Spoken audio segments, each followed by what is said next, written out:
In the heart of West Africa lies Burkina Faso, a nation rich in history, culture, and courage, but for decades scarred by instability, poverty, and violence. For many years, the people lived under the shadow of corrupt leadership, foreign exploitation, and relentless terror attacks. Villages were burned, families displaced, and hope slowly faded away. But then, almost overnight, a name began to echo across Africa and beyond: Ibrahim Traoré. Who is this man? Why has his story spread like wildfire across social media? And why do millions see him as a symbol of Africa's new hope? To understand this, we must begin where his story truly starts, not in palaces or in wealth, but in the soil of Burkina Faso. Ibrahim Traoré was born in 1988 in a small village in the Mohun province. Like countless African children, he grew up in a simple home, surrounded by the rhythms of farming life. His father was a farmer. His family was not rich, but they were proud. Proud of their land, their traditions, and their dignity. He was not born into power, nor was he handed privilege. He was a son of the soil. He walked barefoot on dusty roads, studied under dim lights, and carried water from the village well. Yet even then, those who knew him say he had a fire in his eyes, a determination that seemed greater than his years.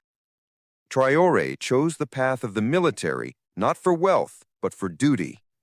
He studied hard, trained even harder, and rose through the ranks with discipline and courage. By his early 30s, he had become a respected officer. But as he rose, so did the chaos around him. Burkina Faso was falling apart.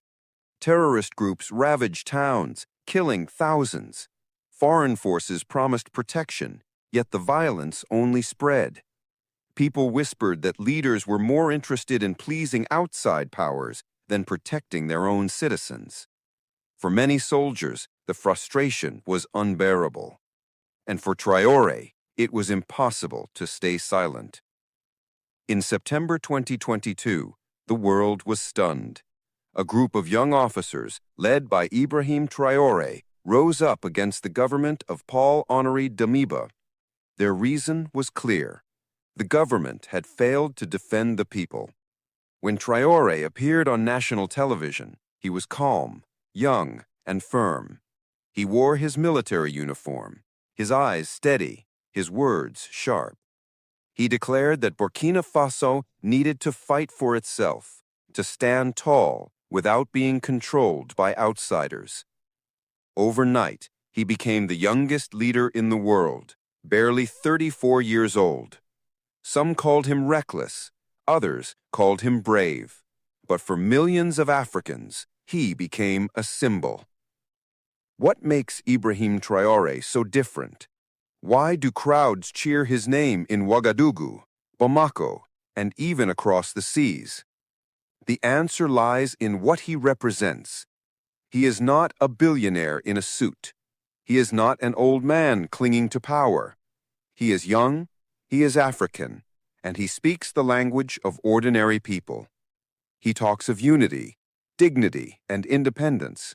He dares to say what many leaders fear, that Africa must stop depending on outsiders and must take charge of its own destiny.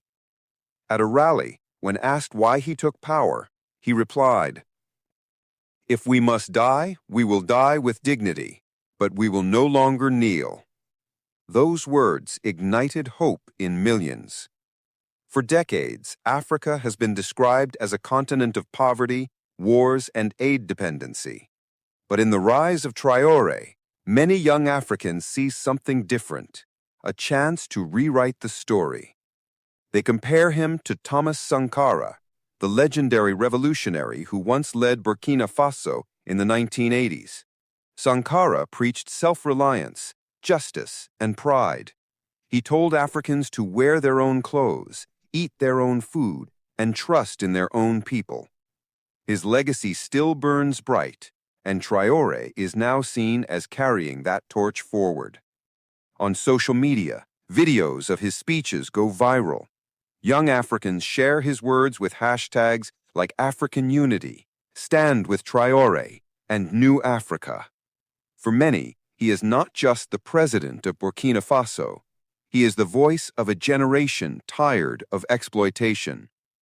But let us be clear, Ibrahim Traoré's journey is not easy. Burkina Faso still faces brutal terrorist attacks, economic struggles, and pressure from powerful foreign governments. Not everyone believes in him, and enemies wait for him to fail.